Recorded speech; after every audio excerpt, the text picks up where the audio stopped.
அஸ்ஸலாமு அலைக்கும் வரஹ்மத்துல்லாஹி வபரகாத்துஹு. ஆது சமூக சமுதாயமும் வல்லரசுகளுக்கு வல்ல இறைவனின் எச்சரிக்கை. வல்லரசுகள் என்றால் வலிமை பொருந்திய அரசு, அதை வல்லரசுகள் என்று சொல்வார்கள். இந்த வலிமை பொருந்திய அரசு இறைவனுக்கு எதிரான அரசாகவும் இருந்திருக்கின்றது. இறைவனுடைய கட்டளையை அப்படியே நிறைவேற்றக்கூடிய வல்லரசுகளும் இருந்திருக்கின்றது.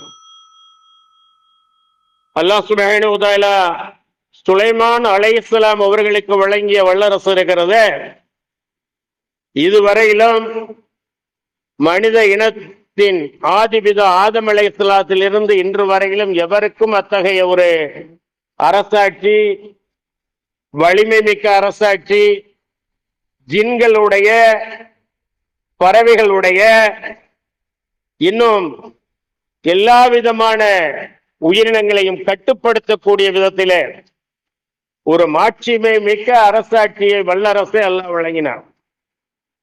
அவர்கள் அல்லாஹ்வுக்கு உகந்த அடியாராகவும் இறை தூதராகவும்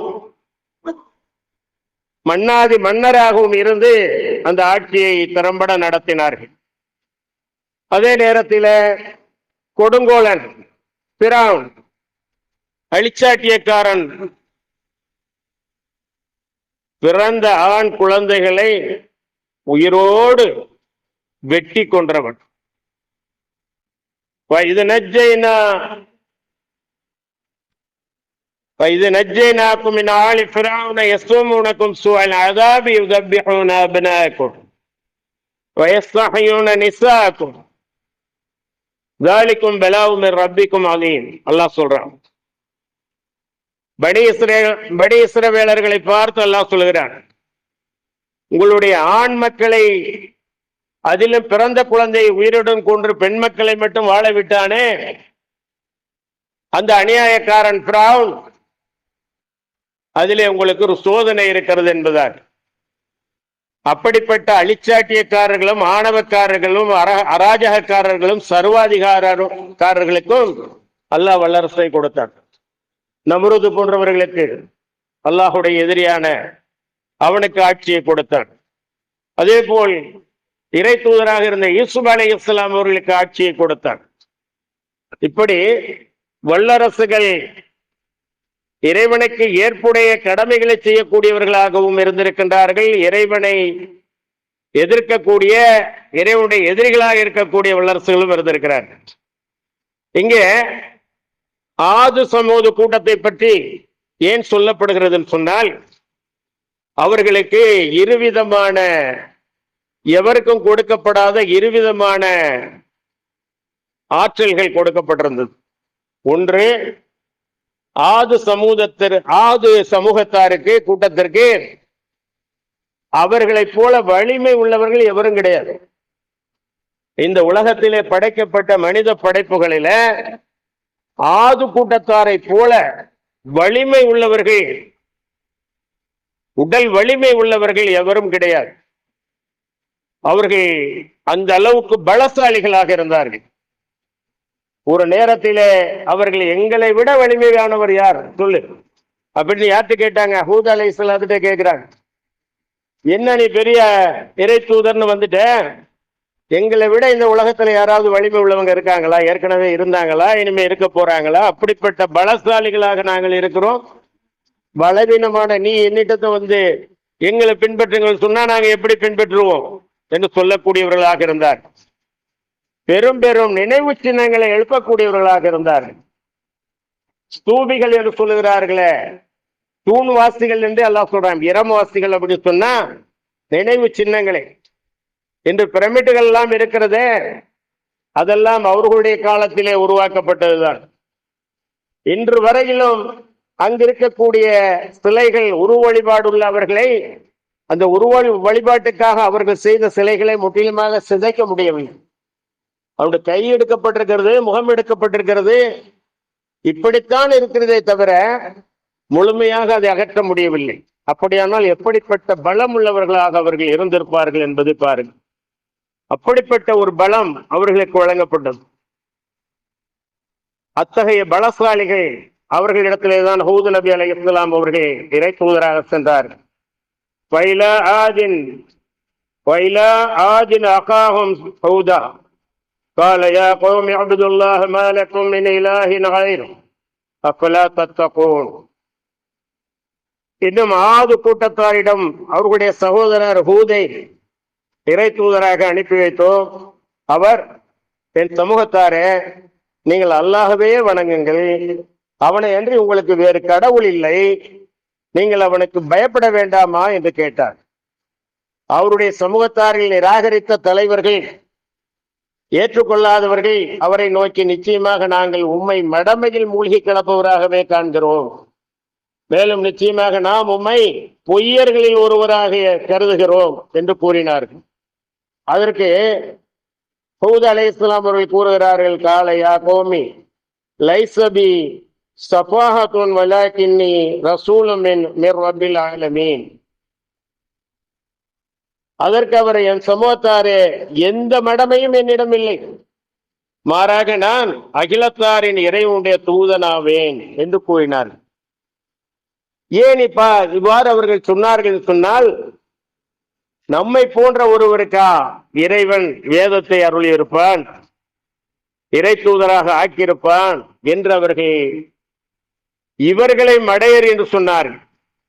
இன்னும் உபல்லிவுக்கும் ரிசாலாத்தி ரப்பி வ அன லக்கும் நாசிஹுன் அமீன்.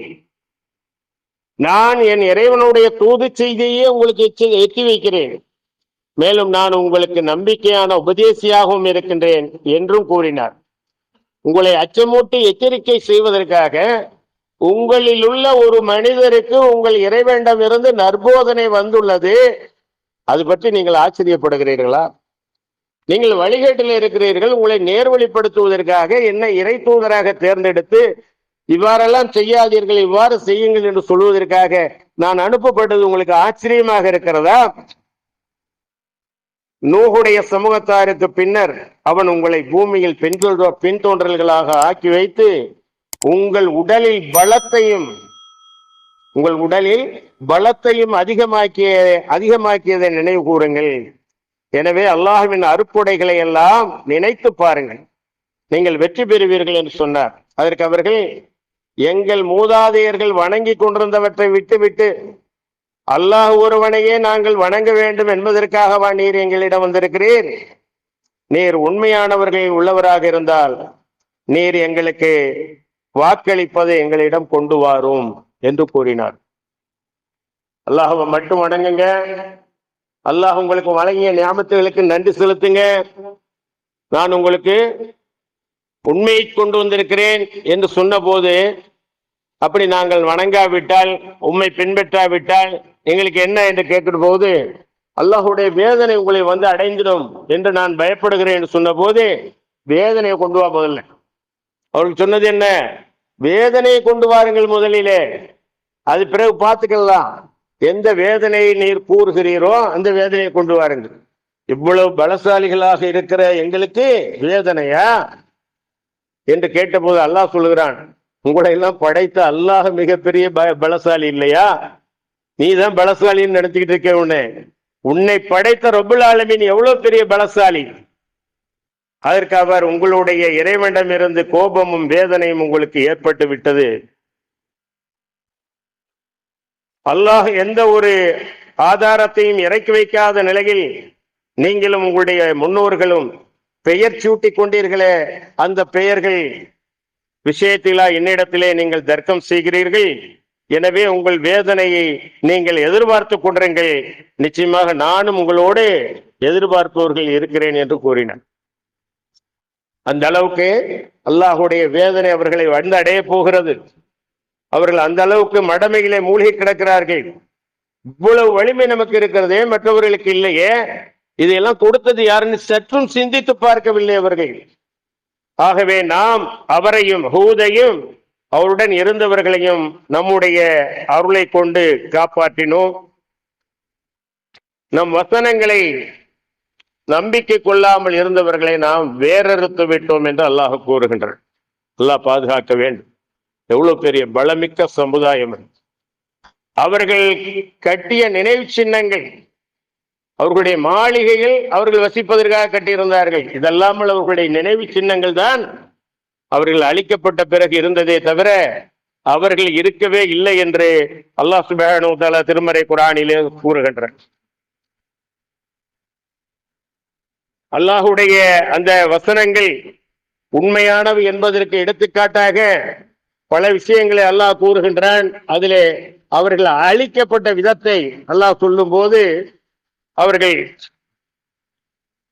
எவ்வாறு அழிக்கப்பட்டார்கள் என்று சொன்னால் அப்பொழுதும் அவர்களுக்கு பயம் வரவில்லை. அல்லாஹ் சொல்றான், சமூது கூட்டத்தாரும் ஆது கூட்டத்தாரும் திடுக்கிட செய்வதை கியாம நாளை பொய்ப்பித்தனர், யுகமுடிவு நாளை பொய்ப்பித்தனர். எனவே சமூது கூட்டத்தார் அண்டம் கிடுகிடுக்க செய்யும் பெரும் சப்தத்திற்கு ஆளாயினர். அதை நாம் பிறகு பார்ப்போம்.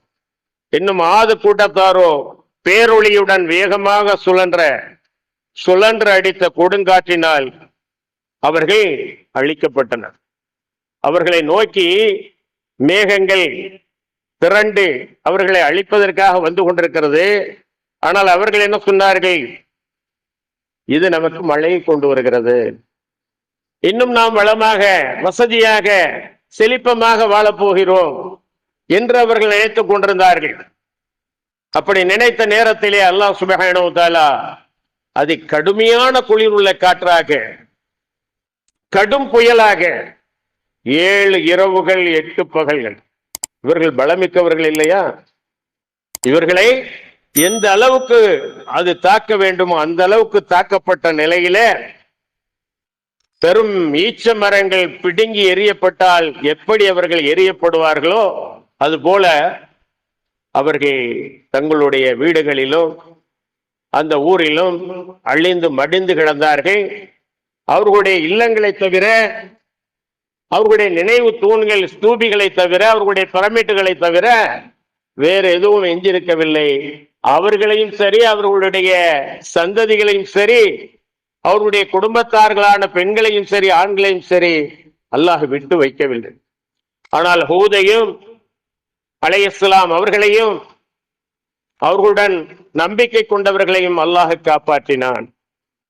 ஆக இது ஒரு படிப்பினைக்குரிய பாடமாக இருந்து கொண்டிருக்கிறது. உலகத்திலேயே பலசாலிகளாக வாழ்ந்தவர்கள் அல்லாஹுடைய வேதனைக்கு ஆளானார்கள்.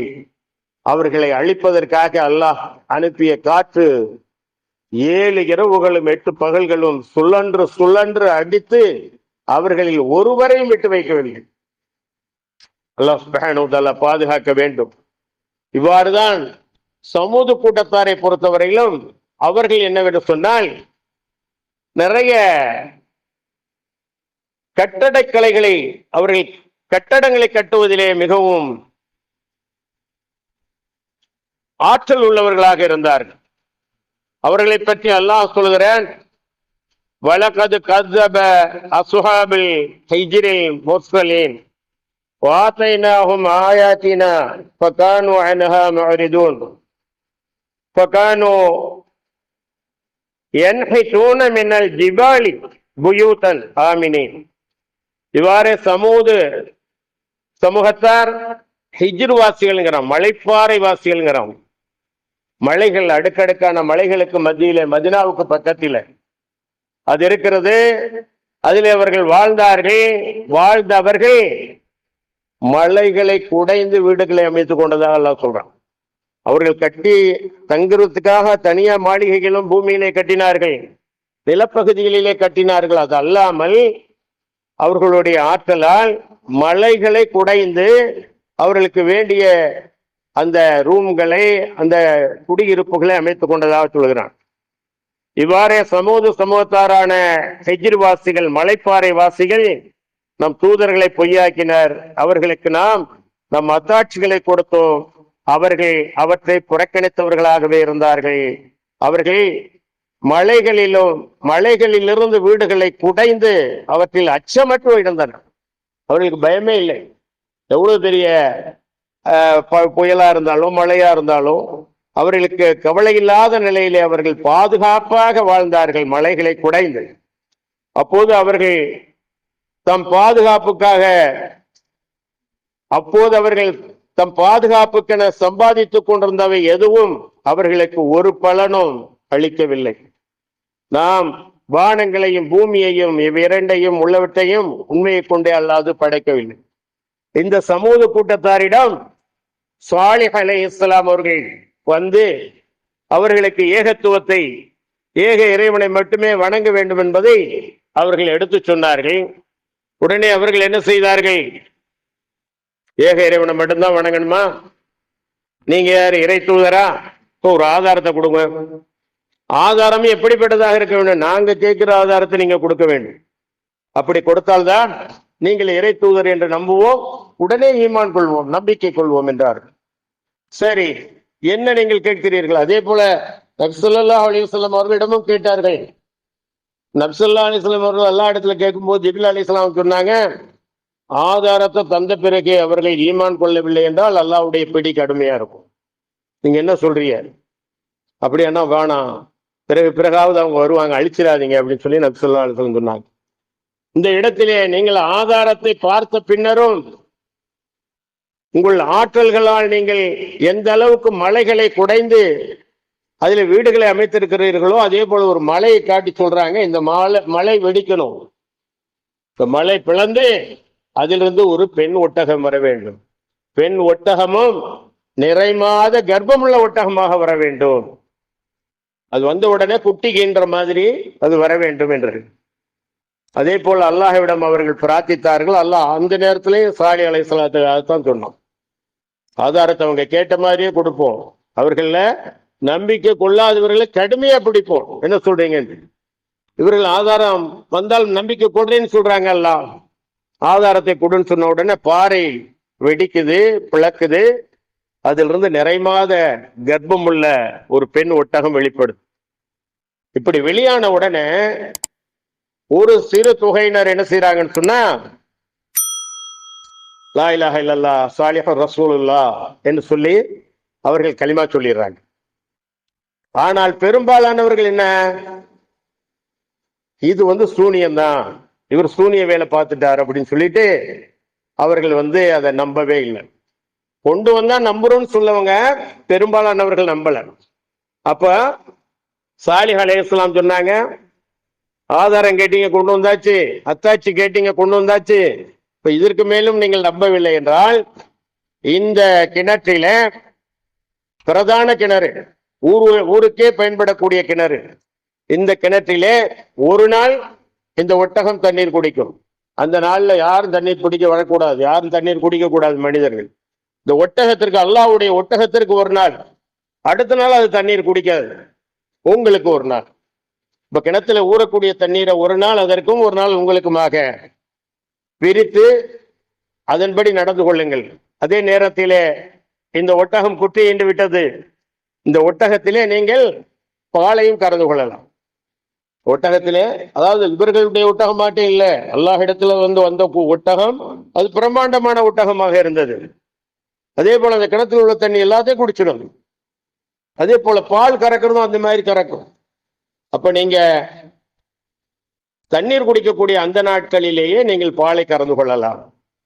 அது தண்ணீர் குடிக்கக்கூடிய நாளிலே நீங்கள் தண்ணீர் குடிக்க வரக்கூடாது, பாலையும் கறக்கக்கூடாது அப்படின்னு சொல்லி அது ஒரு நிர்பந்தம், அவர்களுக்கு ஒரு இக்கட்டான சூழ்நிலை ஏற்படுத்தினார். கடைசி அவனு சொல்றேன், கேட்டுக்கிடுங்க, இந்த ஒட்டகத்துல யாராவது கைய வச்சா உடனே நீங்கள் என்ன ஆய்வீர்கள்? அழிஞ்சு போயிருங்க. உங்களுக்கு சோதனையா இது வந்திருக்கு. அவங்க என்ன சொல்லணும்? நாங்க கேட்டது அப்படியே வந்துருச்சு, நீங்க அல்லாஹ்வுடைய தூதர் தான், இது அல்லாஹ் இடத்திலே அனுப்பிடுங்க, நாங்க எல்லோரும் ஈமான் கொள்றோம் அப்படி அல்லவா சொல்லி இருக்கணும். சொல்லல. அப்ப என்ன செஞ்சாங்க? ஒரு 9 ரவுடி, 9 துன்மார்க்கர்கள், அடாவடித்தனக்காரர்கள், அவர்கள் பேசிக் கொள்கிறார்கள். ஒட்டகத்தையும் கொண்டுடணும், சாலிஹ் அலைஹிஸ்ஸலாத்தையும் கொண்டுடணும், இது ரெண்டுமே நமக்கு பீடை. ஒட்டகத்தை முடிச்ச கையோட அவரையும் முடிச்சிடணும், கேட்டாக்கா எங்களுக்கு அதை பத்தி ஒண்ணும் தெரியாதுன்னு அவர் குடும்பத்திட்ட சொல்லிடணும் அப்படின்னு சொல்லி அவர்கள் என்ன செய்யாங்க? திட்டம் போட்டாங்க. அல்லாஹ்வின் பேர்ல சத்தியம் பண்ணியே திட்டம் போட்டாங்க. அல்லாஹ்வும் திட்டம் தீட்டினான்.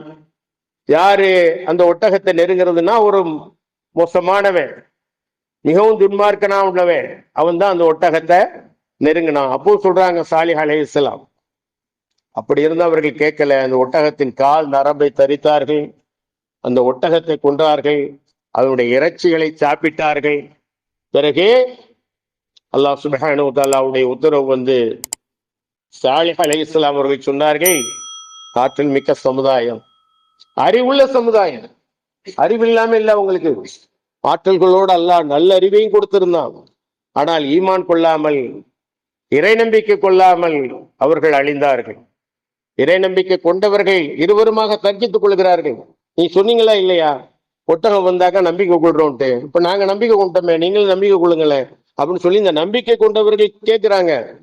நீ சூனியத்தை பார்த்துட்டு சூனிய வசப்பட்டு அவரோட போனாக்க நாங்களும் அதோட வருவோமா அப்படின்ட்டாங்க.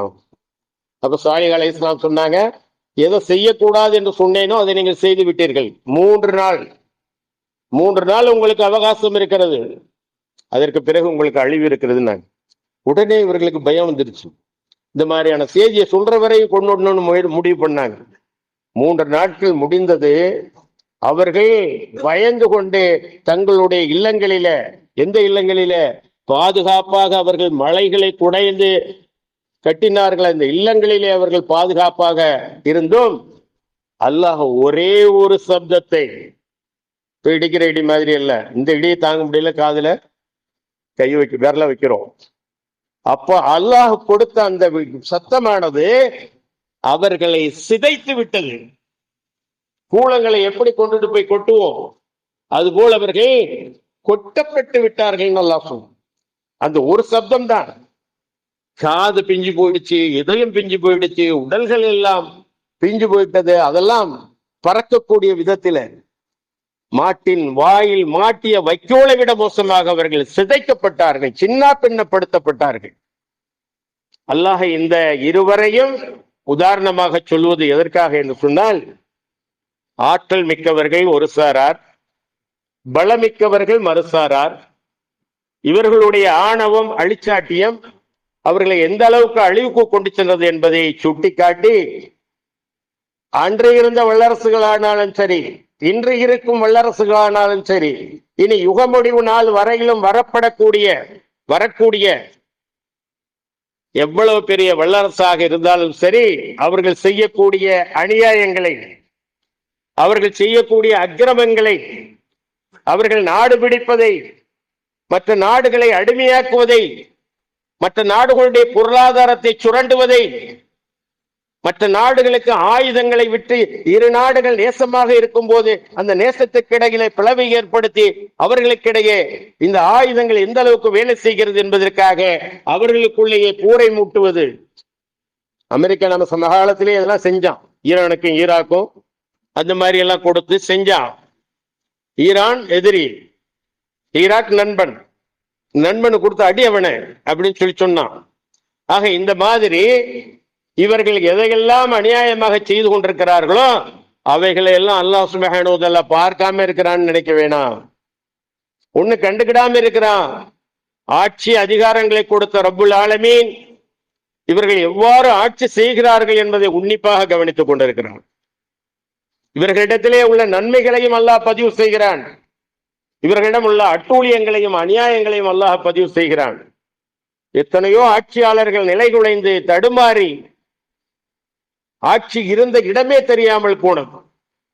நபி ஸல்லல்லாஹு அலைஹி வஸல்லம் அவருடைய காலத்திலே பாரசீக வல்லரசு, ரோமாபுரி இன்றைய இத்தாலி வல்லரசு, இன்னும் அப்பொழுது இருந்த வல்லரசுகள் எல்லாம் இஸ்லாத்திடம் மண்டியிடக்கூடிய, இஸ்லாத்திடம் தோற்று போகக்கூடிய, அந்த நாட்டு மக்கள் எல்லாம் இஸ்லாத்தை விரும்பக்கூடிய ஒரு விதத்திலே அல்லாஹ் சுப்ஹானஹு வ தஆலா அவர்களுடைய அநியாயங்களின் காரணமாக, அட்டூழியங்களின் காரணமாக ஆக்கி வைத்தான்.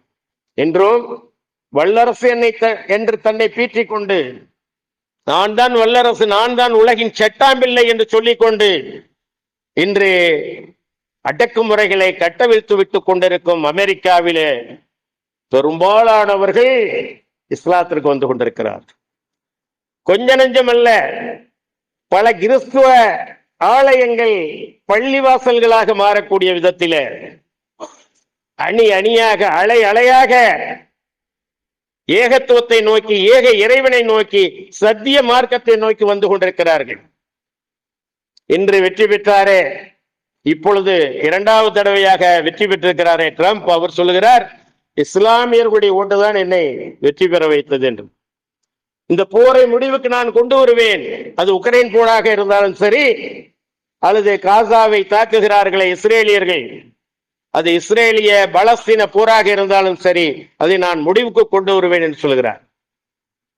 அந்த அளவுக்கு அநியாயங்கள் மிகைக்கும் போது அல்லாஹ் அதற்குரிய தண்டனைகளை நிச்சயமாக வழங்குவான். அவன் பராமுகமாக இல்லை.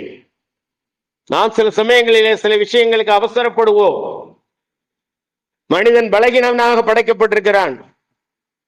நாம் ஒரு விஷயத்தை விரும்புவோம், அதில் கெடுதி இருக்கும். நாம் ஒரு விஷயத்தை விரும்புவோம், அதிலே நன்மை இருக்கும். அல்லாஹ் தான் சகலமும் அறிந்தவன். ஆகவே இந்த அடக்குமுறையாளர்களுக்கு எதிராக அல்லாஹ் தன்னுடைய சாட்டையை சுழட்டும் போது சொல்கிறானே, ஆது கூட்டத்தார் அழிக்கப்பட்டது போல், அதே போல சமூது கூட்டத்தார் அழிக்கப்பட்டது போல், பிராவுன் மூழ்கி அவனுடைய படைகள் வரையிலும் அந்த கடலிலே மூழ்கி இறந்தார்களே, அதுவரையிலும் அல்லாஹ் தன்னுடைய வேதனை என்னும் சாட்டையை சுழற்றினான். அப்படி சுழற்றப்பட்ட போது அவர்கள் ஒன்றுமில்லாமல் ஆகிவிட்டார்கள்.